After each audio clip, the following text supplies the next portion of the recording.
बात करेंगे crypto market की, बिटकॉइन की, और साथ के साथ मार्केट के अंदर क्या हो रहा है, क्या अपडेट्स आ रही हैं उनकी। शुरुआत करेंगे बिटकॉइन से। और अभी इवनिंग में सीपीआई नंबर्स आ चुके हैं और मार्केट का जो रुख है, बिटकॉइन का जो रुख है वो थोड़ा स्टेबल है ना। और जैसा डिस्कस किया था कि मार्केट न्यूट्रल रह सकता है। थोड़ा सा सीपीआई नंबर बढ़ के आया है, जैसे आपको पता है कितना बढ़ के आया है, ठीक है 26,600 तक ज़रूर गए हैं, लेकिन कोई वो बड़ा मोमेंटम नहीं है, बड़ा मूवमेंट नहीं है डंप का।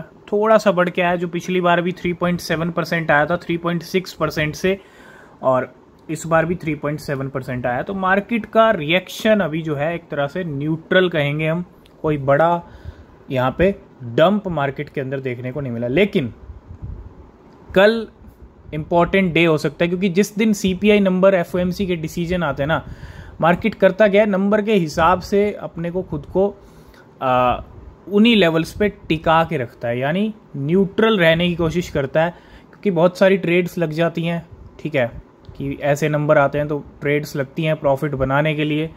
और 26,700 के लेवल हैं, ठीक है। और कल का दिन इम्पोर्टेंट है, क्योंकि हो सकता है आज रात को भी कुछ हो जाए। अगर हम थोड़ा डेली टाइम फ्रेम के ऊपर चलें, बिटकॉइन के थोड़ा अगर हम यहाँ पे देखें, तो पिछले 5 दिन से अगर आप देखोगे 28,000 के लेवल से हम सीधा नीचे गिरे हैं। हो सकता है कल का दिन थोड़ा ग्रीन में देखने को मिले, 27,000 के लेवल देखने को मिल जाए हमको आज रात को या कल तक।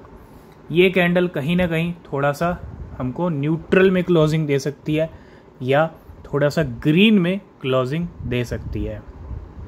तो आज की रात बहुत इंपॉर्टेंट है, क्योंकि गेम रात रात में हो जाते हैं। क्यों? क्योंकि डेली क्लोजिंग 5:30 AM के ऊपर होती है, और उससे पहले जो क्लोजिंग देनी है उससे पहले पंप डंप हो जाता है मार्केट। क्योंकि डेली क्लोजिंग जहां देनी है वहीं देगा, और पंप सिर्फ 1-2 घंटे 3 घंटे पहले भी डंप, इतने बड़े गेम नाइट में ही हो जाते हैं। तो 27,000 का लेवल देखने को मिल सकता है हमको अगले 24 घंटे के अंदर।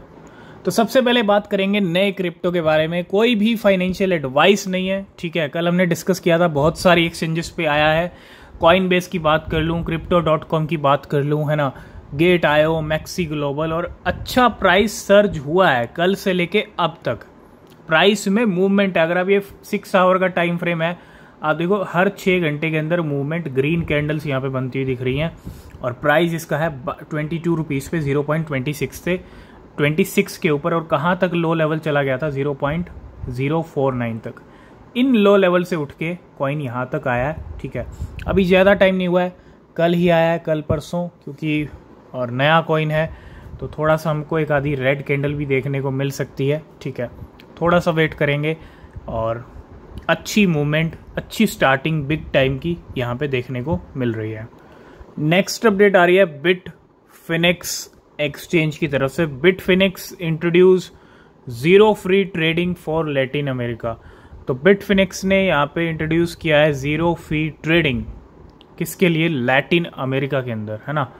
और बहुत सारी एक्सचेंजेस प्रोवाइड करती हैं, बहुत सारे ऑफर्स भी होते हैं कि ज़ीरो, क्योंकि आप जो ट्रेड लेते हो उसके ऊपर कुछ ना कुछ फीस एक्सचेंज आपसे लेता है, आपकी कटती है ट्रेडिंग फी, है ना।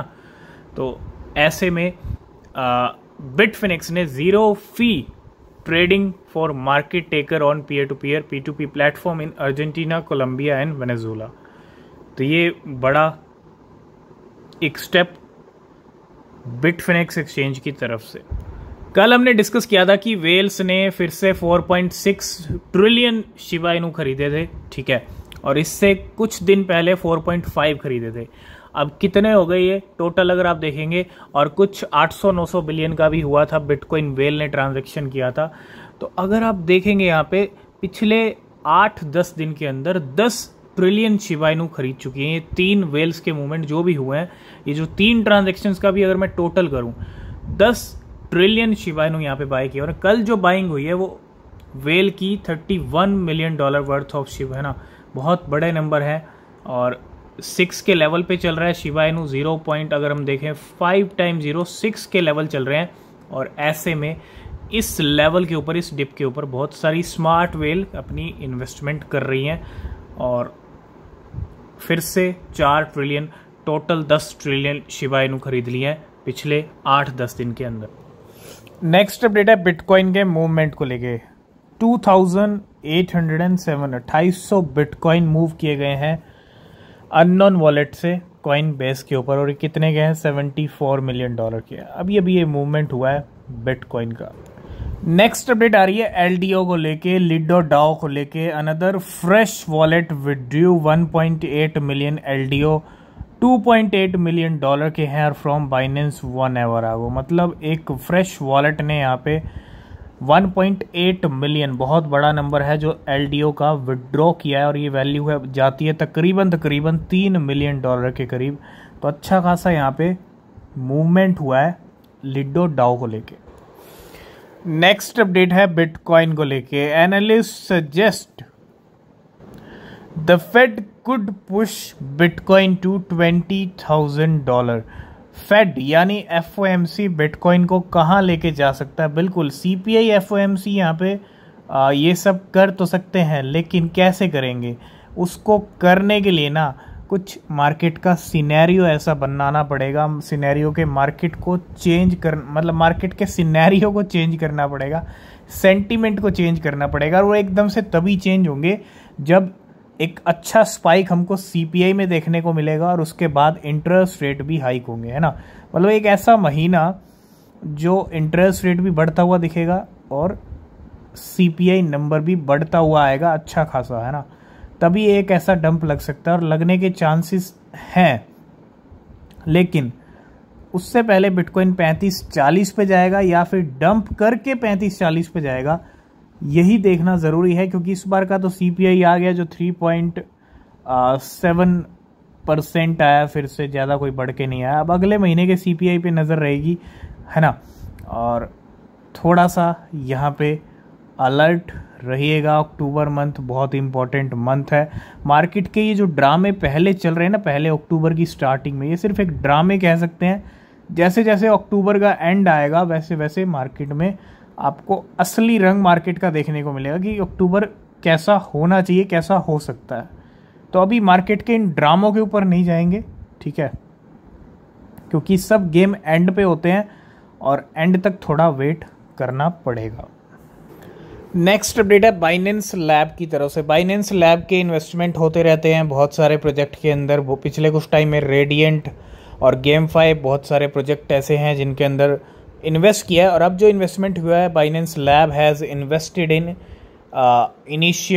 इनिशिया के अंदर जो है, यहाँ पे Initia is an layer 1 on Cosmos with application specific layer 2 using optimistic rollup. तो यहाँ पे बाइनेंस लैब का एक बड़ा इन्वेस्टमेंट इसके अंदर इनिशिया के अंदर हो सकता है। जल्दी इनिशिया को लेके कुछ बाइनेंस की तरफ से अपडेट भी आए, है ना। नेक्स्ट अपडेट है मेकर डाओ की तरफ से। MKR is now listed on Grove exchange. तो ग्रोव एक्सचेंज के ऊपर अब जो नया कॉइन आया है वो मेकर डाओ आया है। Grove exchange back to back listing कर रहा है अपने प्लेटफॉर्म के ऊपर। तो मेकर डाओ की एक नई लिस्टिंग ग्रोव एक्स के ऊपर होती है। और लास्ट एंड फाइनल अपडेट है baby doge coin has burn 3.77 trillion baby doge, जिनकी वैल्यू $3,500 की है, ठीक है। और 213 क्वाड्रिलियन 213 क्वाड्रिलियन की सप्लाई बर्न हो चुकी है 420 क्वाड्रिलियन के अंदर से, जो कि तकरीबन 51 तक नंबर पहुंचने वाला है। 51% सप्लाई को बर्न कर चुका है बेबी डॉज कॉइन, और 3.7 ट्रिलियन बेबी डॉज अब फिर से बर्न हुए हैं, ठीक है। तो आज की इस वीडियो को करते हैं यहीं पे एंड। और किसी भी क्रिप्टो में इन्वेस्ट कर रहे हैं तो हमेशा अपनी रिसर्च करें, और मिलते हैं नेक्स्ट वीडियो में। तब तक के लिए बाय बाय, टेक केयर।